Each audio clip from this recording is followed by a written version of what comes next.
acompanhando então este evento de Cristão Nota 10, né, que nós procuramos proporcionar junto aos adolescentes de nossas igrejas evangélicas de Cachoeira do Sul.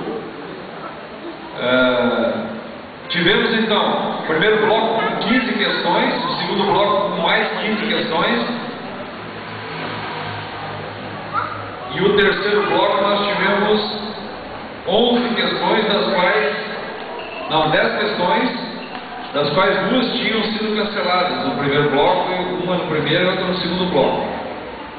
Então totalizou 41 questões. 15, 10, 40 questões. Nós tivemos então empatado dos 2 primeiros blocos a Milena e o Ariel com 26 acertos. Foi feito mais 10 questões e o Ariel acertou 8 questões, totalizando 34. E a vencedora foi a Milena com 9 acertos, 35 acertos.